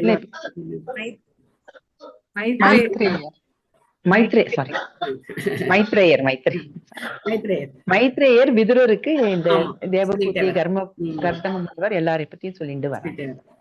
ஓகே மாதாஜி, தேங்க்யூ மாதாஜி. மாதாஜி அதே மாதிரி மைசூர் பேலஸ் இருக்கு மாதாஜி, பெங்களூர்ல இருந்து மைசூர்ல. அங்க வந்து செப்பரேட்டா அவங்க வழிபடுறதுக்குன்னு கோவில் இருக்கு மாதாஜி. இப்பயும் நம்ம எல்லாம் போனோம்னாக்கா நம்மள பாக்க அங்க அலோ பண்றாங்க. மைசூர் பேலஸ். இன்னைக்கு படிக்க முடியாதவங்க கண்டிப்பா நாளைக்கு படிக்கலாம், யாரும் வருத்தப்பட வேண்டாம். ஏன்னா ஒரு குறிப்பிட்ட நேரம் தான் நம்ம படிக்கிறோங்கிறதுனால எல்லாருக்கும் ஒரே நாள்ல படிக்க முடியல, அடுத்த நாள் நாளைக்கு படிக்கலாம். வேற யாருக்காவது ஏதாவது கேள்விகள் இருக்கா? வாஞ்சா கல்பத்தருभ्यश्च कृपा सिन्धुभ्यो एव च पतितानां पावनेभ्यो वैष्णवेभ्यो नमो नमः। अनंत कोटि वैष्णव वृंद की जय, शिल प्रभुपाद की जय। गौर प्रेमानंदे हरि हरि बोल। हरे कृष्णा। ஹரே கிருஷ்ணா. ஹரே கிருஷ்ணா மாதாஜி. தேங்க்யூ மாதாஜி. ஹரே கிருஷ்ணா. ஹரே கிருஷ்ணா மாதாஜி. நாளைக்கு வந்து பக்திச்சாரு மகாராஜருடைய திரோபாவ திதி. பக்திச்சாரு சுவாமி மகாராஜ் வந்து பிரபுபாதருக்கு ரொம்பவும் பிரியமானவர். அவர் பெங்கால் டிவோட்டி, பெங்கால் பக்தர். பிரபுபாதர்கிட்ட தீட்சை வாங்கின பெங்கால் பக்தர், ரொம்ப அருமையான ஒரு பக்தர். அவர் வந்து இந்த உலகத்தை விட்டு மறைஞ்சு 6 வருஷங்கள் நிறைவாகுது. ஸோ நாளைக்கு வந்து அவருடைய திரோபாவ திதி. அவர்கிட்ட நம்ம எல்லாம் பிரார்த்தனை பண்ணிக்கலாம். உங்களுக்கு பக்திச்சாரு மகாராஜ் யாருன்னு தெரியாம இருக்கலாம், சில பேருக்கு தெரிஞ்சிருக்கலாம். இருந்தாலும் அவர்கிட்ட நாம வந்து பிரார்த்தனை பண்ணிக்கலாம். ரொம்ப அருமையான கீர்த்தனங்கள், பெங்காலில கீர்த்தனங்கள் பாடக்கூடியவர். பெங்கால்ல ஸ்ரீமத் பாகவதத்தை அவர் வந்து மொழிபெயர்த்திருக்கார். பிரபுபாதர் அவர் கொடுத்த சேவை அதை வந்து அவர் வந்து பூர்த்தி பண்ணியிருக்கார். உஜ்ஜைன்ல பெரிய கோவில் கட்டி மிகப்பெரிய பிரச்சார பணிகள் வந்து அவர் வந்து நடத்தியிருக்கார். அவருடைய திரோபாவ திதி நாளைக்கு. ஒரு விசேஷம் என்ன அப்படின்னாக்க, அவர் வந்து பிரபுபாதருக்காக ரொம்ப சுவையா சமைக்கக்கூடியவர். ரொம்ப சுவையான முறையில பிரபுபாதருக்கு சமைத்து கொடுக்க ரொம்ப பிரபுபாதருக்கு பிரியமான ஒரு குக் அப்படின்னு அவரை சொல்லலாம். அது மட்டும் இல்லாம அவருடைய சிறப்பு என்னன்னு பார்த்தோம் அப்படின்னா, எனக்கு அது தெரியாது, ஆனா பக்தர்கள் சொல்லி நான் கேள்விப்பட்டது. அவர் மாயாப்பூர் வந்தார் அப்படின்னாக்க எல்லாருக்கும் தன் கைப்பட அவர் வந்து சமைச்சு கொடுப்பாராம். பக்தர்களுக்கு தன் கைப்பட, அதாவது உயர்ந்த நிலையில இருக்கக்கூடிய பக்தர்கள் எல்லாரையும் கூப்பிட்டு, அதாவது டிவிஷனல் ஹெட் அந்த மாதிரி இருக்கிறவங்களுக்கு அவருடைய கைப்பட சமைச்சு எல்லாருக்கும் வந்து அவர் வந்து அவரே பரிமாறுவாராம். இந்த அளவுக்கு வந்து அவர் வந்து சமைச்சு மற்ற பக்தர்களுக்கு நைவேத்தியம் பண்ணி அதை மற்ற பக்தர்களுக்கு பிரசாதம் கொடுக்கறது அவருடைய ரொம்ப அவருக்கு இஷ்டமான ஒரு சேவை. அதை வந்து அவர் செய்வாராம். அதனால என்ன பண்ணுவாங்கன்னா, அவருடைய சிஷ்யர்கள், மாயாப்பூர்ல இருக்கிற சிஷ்யர்கள் எந்த பாகுபாடும் இல்லாம நாளைக்கு எல்லாருக்கும் ஃபீஸ்ட். எத்தனை ஆயிரக்கணக்கான மக்கள் வந்தாலும் சரி, எல்லாருக்கும் நாளைக்கு வந்து அவருடைய திரோபா 3 நாளா நடக்குது இந்த கொண்டாட்டங்கள். நாளைக்கு வந்து பூர்த்தி ஆகுது. ஸோ அதனால நாமளும் பிரார்த்தனை பண்ணிப்போம் பக்திச்சாரு மகாராஜ் கிட்ட. எனக்கு வந்து அவர் கூட சங்கம் அப்படிங்கிறதுலாம் கிடையாது. ரொம்ப குறைந்த அளவுல தான் எனக்கு வந்து அவர் கூட சங்கம் அப்படிங்கிறதுலாம். எனக்கும் அவர் யார் என்னன்னா எங்களுக்கும் தெரியாது. ஆனா நான் மாயப்பூர் வந்திருப்போது அவரை பார்த்திருக்கேன். ஒரு சில சமயங்கள்ல அவரோட பேசுறதுக்கான வாய்ப்பு கிடைச்சிருக்கு. சும்மா ஒரு சில வார்த்தைகள் பேசக்கூடிய வாய்ப்பு கிடைச்சிருக்கு. நம்மளை பார்த்தோன்னே கண்டுபிடிச்சிருவார். நீ சவுத் இந்தியன் தானே அப்படின்னு கேட்டுருவார். அப்ப மட்டும் எஸ் மகாராஜ் அப்படின்னு சொல்லக்கூடிய அந்த மாதிரியான வாய்ப்புகள் தான் கிடைச்சிருக்கு. மற்றபடி அவர் கூட தனிப்பட்ட சங்கம் எல்லாம் எனக்கு கிடையாது. ஆனா என்னுடைய தம்பியான ஹரிலீலா பிரபு அவருக்கு வந்து ரொம்ப நெருக்கமான சங்கம். அவங்க எல்லாம் தான் அவரை பத்தி நிறைய சொல்லி எனக்கு வந்து மகாராஜ் மேல வந்து அவர் எப்படிப்பட்டவர், அவருடைய குணாதிசயங்கள், அவருடைய புகழ் எல்லாம் எனக்கு வந்து தெரியும். அதனால நாளைக்கு அவருடைய